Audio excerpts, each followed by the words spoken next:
Ontem, quando eu andava para Jacuí, no meio do caminho, sintonizando uma emissora de rádio, outra emissora de rádio, a radialista que sou, estou sempre procurando, até mesmo para ouvir bons programas. E então, sintonizando uma emissora, outra emissora, lá quase fora do estado de São Paulo, sintonizei uma rádio, eu imagino que seja de Ribeirão Preto, da região de Ribeirão Preto.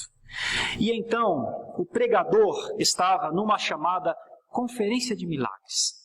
E até aí, não tem nada de errado, eu acredito em milagres, eu acredito que Deus pode fazer coisas maravilhosas, eu acredito que Deus tem poder para fazer, acredito mesmo, sabe, pelo simples fato de crer em Deus, pelo simples fato de saber quem é Deus, de saber que Deus é ilimitado, eu jamais colocaria Deus dentro da minha concepção, jamais.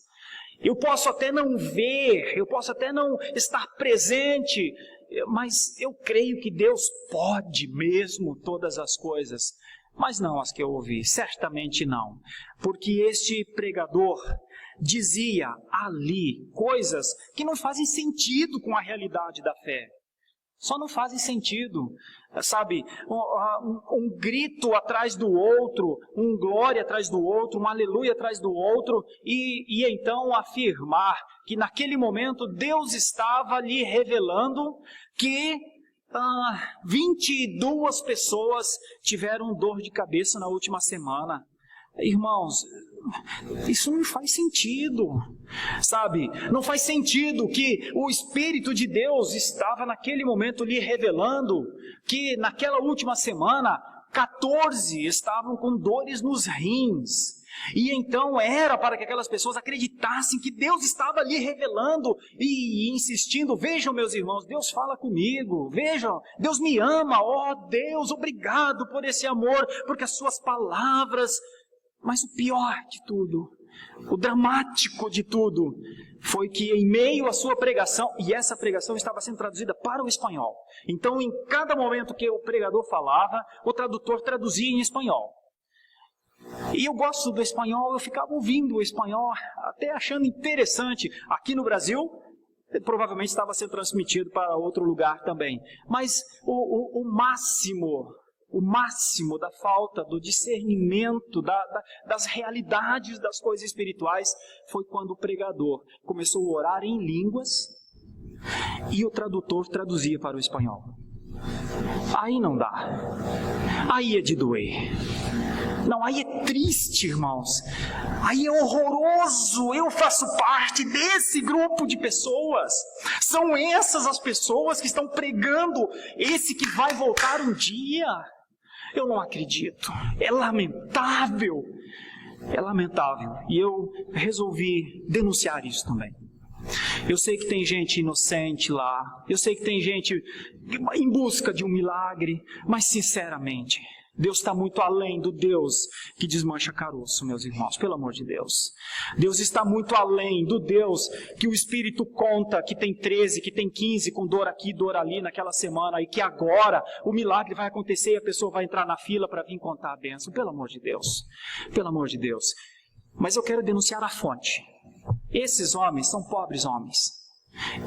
Estes pregadores são pobres pregadores, destituídos de um mínimo de condição para com o que é a palavra do Senhor, destituídos de um mínimo de condição exegética para ler um texto numa língua original, destituídos de um mínimo de condições de entender uma hermenêutica de um texto, destituídos de quase tudo disso, destituídos da condição de estudar 2 ou 3 ou 4 ou 5 anos, ou como no caso dos presbiterianos que beira 7 anos estudando teologia para serem ordenados pastores depois, destituídos de todas essas coisas.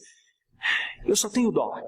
Eu respeito muito aqueles que estão lá dizendo, Senhor, eu estou aqui, me visita. Eu respeito muito estes. Mas estes que pregam isso, eu não consigo respeitar. Eu não posso ter compromisso com isso. E eu quero denunciar a origem disso.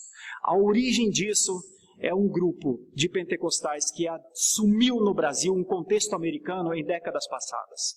E eles trouxeram pelo menos 3 coisas, que são as heresias iniciais e que depois graçou livremente por esse Brasil, chegando a esse ponto do que eu ouvi no sábado à tarde.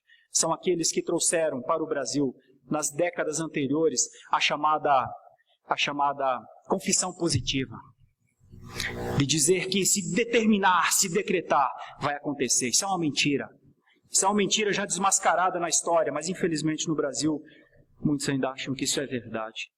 A pregação da chamada autoridade espiritual, em que ninguém pode tocar nos ungidos do Senhor, isso é um mecanismo de defesa para essas pessoas descomprometidas com a glória de Deus, poderem ter seus livres atos, muitas vezes questionáveis sim, mas não são porque são os ungidos do Senhor. E no meio disso tudo tem um negócio chamado batalha espiritual, que é um dualismo que coloca Deus e o diabo na mesma situação. E eles não são dois seres na mesma situação. Existe um Deus que é poderoso acima de tudo e de todos. E existe um diabo, um diabinho, meus irmãos. Um serzinho.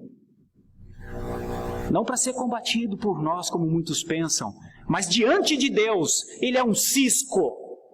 Só que, infelizmente, o erro do pentecostalismo, e eu não estou falando do neopentecostalismo, estou falando do pentecostalismo. O erro do pentecostalismo, que é anterior ao neopentecostalismo, identificou essa chamada autoridade espiritual, dando autoridade a muitos que não têm autoridade nem dentro das suas casas. E dando uma ideia de uma batalha espiritual como se Deus e o diabo fossem da mesma força, e não são.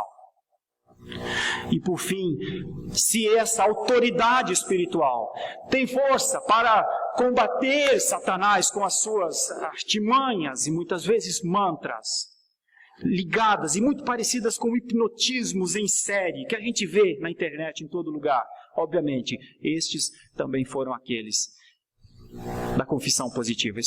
Essas três heresias terríveis dominaram o pentecostalismo no Brasil e entraram para o neopentecostalismo. E agora a gente ouve isso.